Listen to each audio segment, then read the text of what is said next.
So welcome and greetings to the Kigali Global Dialogue. I'm Terri Chapman. I'm an Associate Fellow at the Observer Research Foundation. And I'm joined by Maitreyi Bordia, who is the Global Lead for Social Inclusion at the World Bank. So earlier you discussed that there's a number of demographic transformations that are happening, and you highlighted migration as one of the key sort of transformations. One of the things that you mentioned is that there's a misconception in the public around the levels and sort of rate of global migration. What do the trends actually look like? So, migration, of course, is many, many different things. The migration could be rural to urban, urban to rural. It could be across regions. It could be across countries, and then there are people that migrate in waves. So they'll go to one place and they'll stick around there for a while, and then they'll go somewhere else. So it's kind of economic mobility and spatial mobility sort of come together. So there are different kinds of migrations, and so let me just start by saying that I think pretty much the world over, and I'm making a completely blanket statement here. There is an increasing fear of migration. There's an increasing sense of host communities feeling threatened by migration, and you see that everywhere. So, and I'm going to qualify that. You see that everywhere except a few places, okay? So you see that a lot in Europe, of course, and we hear the most about that. You see that in different parts of Asia. You saw a crisis brewing in Southeast Asia. Certainly in South Asia, that's the case. So migration, not just today, but historically, there's been sort of not a clear host community, migrant community relationship. Never has there been that.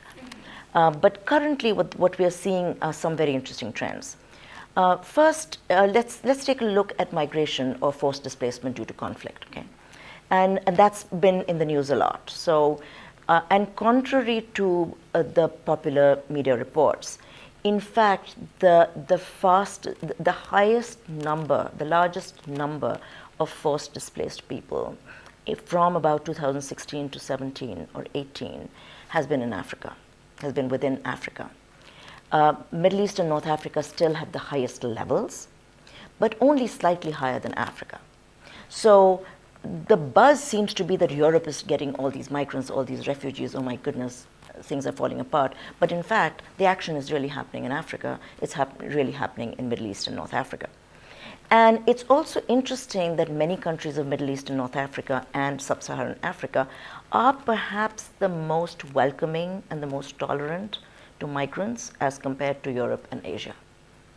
So you will find people, really Jordanians embracing Syrians. You will find people in northern Uganda, you will find people in Kenya, really accepting the fact that, look, people who are coming through into our borders, yes, we don't necessarily like it, but what are we going to do? This is the reality, and we've got to do what's best. Now, in Southern Africa is a whole other story where there's a little bit more of an animosity. But in other parts of Africa, there's a lot more acceptance. So I wouldn't say across the board. Okay. And then in terms of internal migration, I mean, how do you see the trends in terms of internal migration, and sort of how does that play out in terms of economic opportunities for people? So rural to urban migration, and then also sort of international migration. How does that play out in terms of people's opportunities for jobs and for sort of fulfilling their pursuits?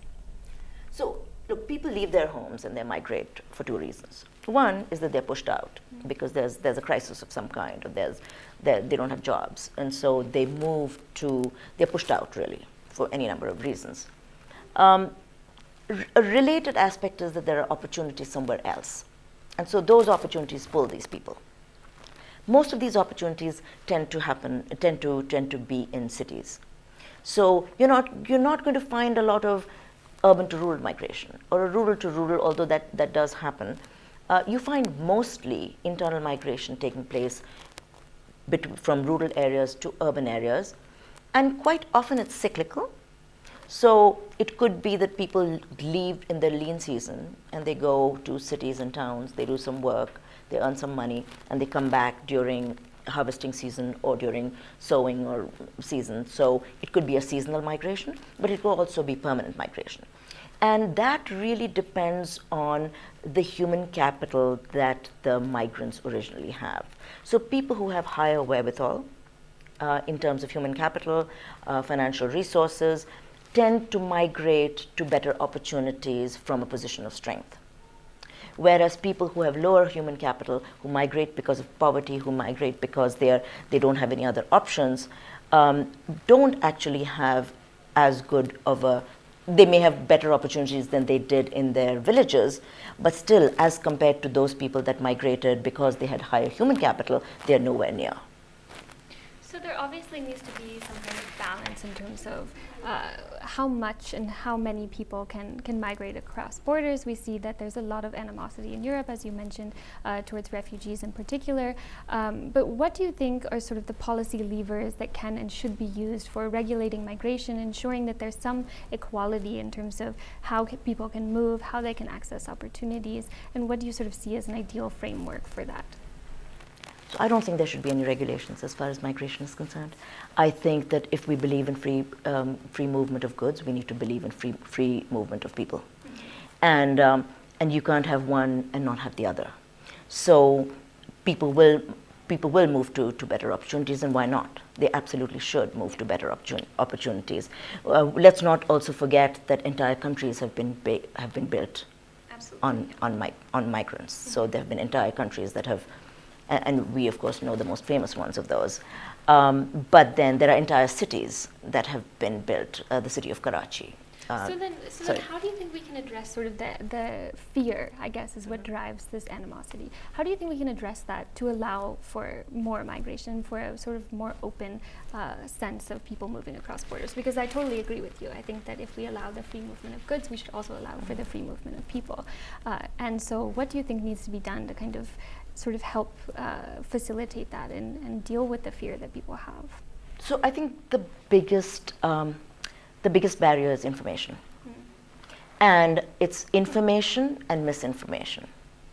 So information now in the age of social media is being manipulated.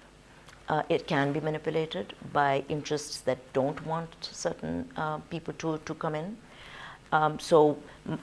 Certainly better information, more symmetrical information is really important. A second thing is that let's not forget that these host communities that are now getting waves of migrants are seeing pressures on their schools. They are seeing pressures on their health systems. They are seeing pressures on resources. So how do we work with host communities? I think our focus has been predominantly on working with migrants, and that's really important. And it's really important to have, for instance, many Scandinavian countries will have these kind of welcome centers where they do, a cultural orientation. They'll do an orientation as far as laws, rights, etc. are concerned, to enable migrants to better integrate into society. And there the focus is very much on migrants. Increasingly, there are policies that focus on host communities. So at the World Bank, we have actually projects that focus specifically on human capital of host communities, cash transfers to host communities, enabling host communities to feel as though they're not being pressured because of this wave of migration. So I think that host communities really need a lot of attention as well. Yeah, absolutely. And then I just wanted to ask, there's a demographic change in a lot of, many emerging and developing economies, including Africa, where you see a rising young population. Not necessarily related to migration, but possibly related. What are the key sort of challenges for countries that are seeing a rising youth population in terms of jobs, in terms of opportunities, in terms of sort of helping to realize their potential? So the youngest continent is Africa, yeah? And it's going to stay young for a very long time, and that's a huge opportunity. There's a lot of excitement, but unless it's managed, if it's not managed well, it could become a disappointment. And I think policymakers are well aware of that. Even here in Kigali, we currently have so many people that are working with youth populations or working with young people in order to help them to not just get better jobs, but get voice, feel like they're a part of society, feel like they have some control over their own lives, but also their own communities. Yeah.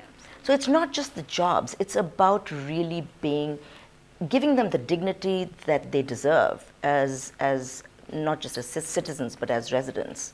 So that's extremely important. And let me end by a very quick one where there was a survey that was done in 5 African countries where people were first asked whether they felt their economy was going well. And most people said the economy was not going well in these 5 countries. But then they were asked, what advice would you give young people in your countries? Would you ask them to migrate? And across the board, all 5 countries, the majority said no, they would not want their young people to migrate out of those countries. Yeah. Very interesting.